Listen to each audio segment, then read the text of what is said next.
Cameron, and I'm from New Orleans, Louisiana. Oh, hell yeah. Nola's in the house.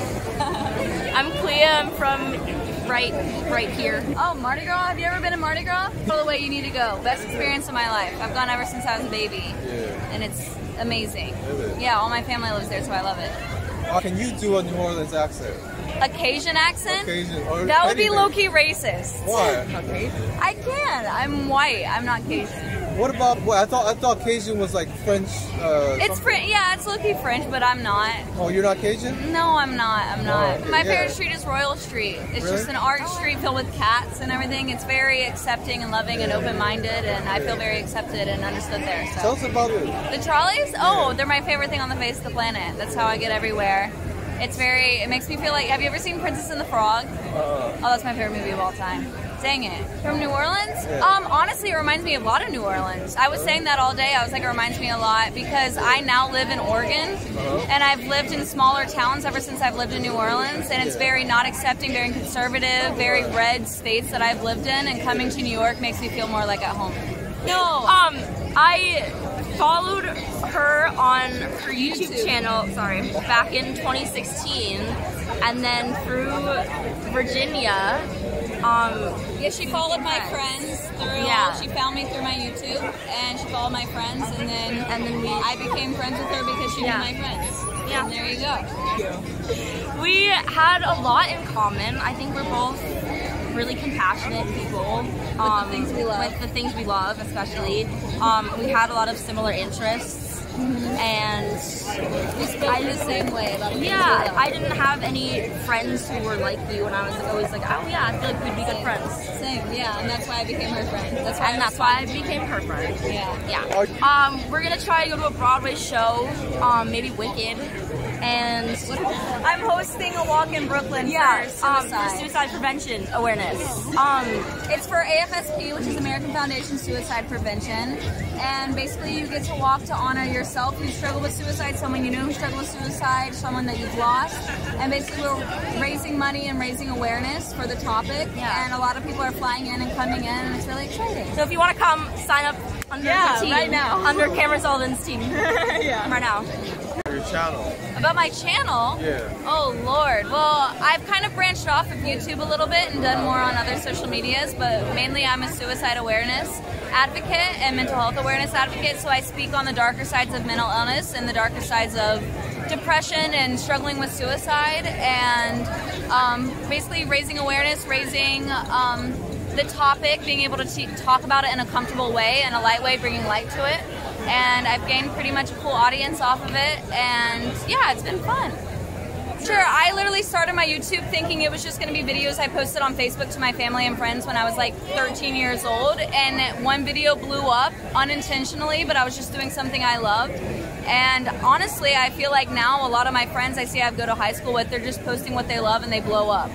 And so I'm like, if you're passionate about it, do it. I love being an influencer. How has YouTube enhanced your life? Oh, it's saved my life, for sure. It's let me express myself. It's let me speak on things that aren't usually accepted when I speak them out loud in normal environments and public environments.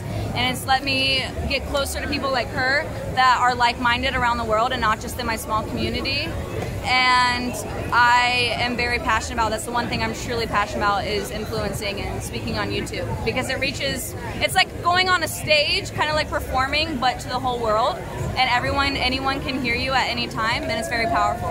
You can do anything with it. Well, I'm gonna be honest, I get hate comments all the time. One time I got a comment that was like, I hate your voice, and it got like 3,000 likes, and that made me insecure about my voice for the rest of my life. But I mean, you do have to be intriguing in some type of way, but I think if you're yourself, I think a lot of people go into YouTube thinking I'll be this type of YouTuber, I'll be like this YouTuber that I love. And I think if you just go into it creating what you want and not exactly what the viewers want, you'll get an audience, for sure. Yeah, I think she's known for the same reasons I am. She really 1000% sticks up for me. Okay, so usually I am the caretaker friend, since I've been known for like my suicide awareness, but I've never met someone that is that above me, and she really teaches me everything I put online, and I kind of give her all my credit for all my content and every part of my thoughts that I put out there, and gets a lot of attention back. I owe it to her, because she truly is known for her awareness within those topics as well for mental illness and mental health. No. So yeah, I think she's known for mental health awareness and her heart, and yeah. Like, inner child work is probably the most important thing that you can ever do. And it takes a lot of hard work. I'm forgetting what they're called. It's this journaling process where you like write out all your inner needs and wants like as a kid, and then like reflect on them and do things that your inner child would have wanted you to.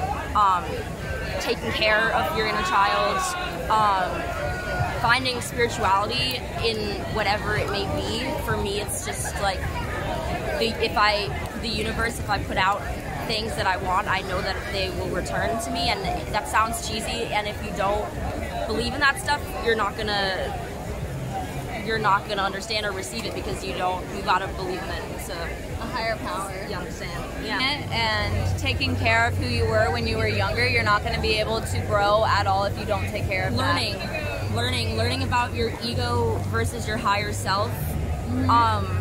Learning that no one else cares. I mean, in a good way, no one else cares about you as much as you care about what you think they care about you. Put out what you want and who you really are, you'll get back what you deserve. For sure, I struggle with extreme social anxiety, and I'm here doing this right now. And I think 3 years ago I'd be like, heck no, like I would never do something like that. But I think it came through rejection, and it came through getting that negative response that hurt for, a couple days, a couple months, and I still maybe think about it 3 years later. But through it, I've gotten, it sounds so cliche, but so much stronger, and I've built like, oh, so I went through that, so it won't be as bad as that time, so I can go through it this time. And then I go through a good time with it, where I do the same exact thing but get a good response. I'm like, oh, not all people are like that.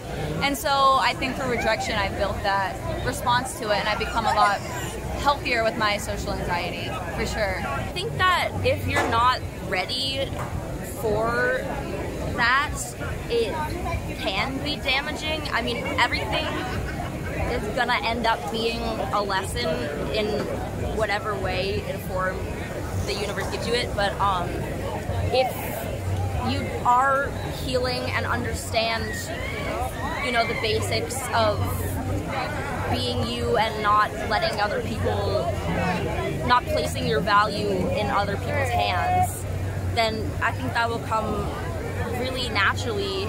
And at first you might seem like, oh, like I'm not ever gonna fucking do that, which, I mean, I've been there before. And then eventually the change happens, and you're like, I can't believe I ever wasn't like that.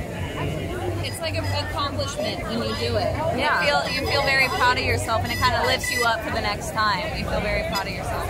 Yeah. Immediately, or does it take you a while to open up to people, normally speaking? It honestly depends on what I'm receiving from the other person, the energy I'm receiving. I think it takes a lot. I think there's layers to it. And it takes a lot for me to open up completely. There's barely few people that I've fully opened up to, but honestly, if I meet someone who comes in with this such warm, kind energy, I can instantly just feel like I can tell you everything about myself and feel comfortable and safe. So I think that's very important, feeling warm and safe and comfortable when you meet people, because I feel like I can be my best self around you. But that's very hard to find. I luckily have a really good, sense, I guess, of people kind of the first time that I meet them, which I'm very lucky for. And if I feel that, then I will be open to an extent. I mean, even with some of my longest friends, I didn't open up about things until after they were passed or whatever it may be. But that's because Clea Hales, CleaHails. Is Cameron Mary, CamrynMary, and I work for Self Cares for Everyone, which is a mental health company organization. Self Cares for Everyone on Instagram and every other handle ever. Watch out for a podcast that might be coming soon. Opening up to friends within mental illness. Kind of exactly like what we're doing. We're doing it in person now that we're together. I flew in, so. But it's kind of in the works still. Yeah. So we'll look out for that. Thank you. Thank you.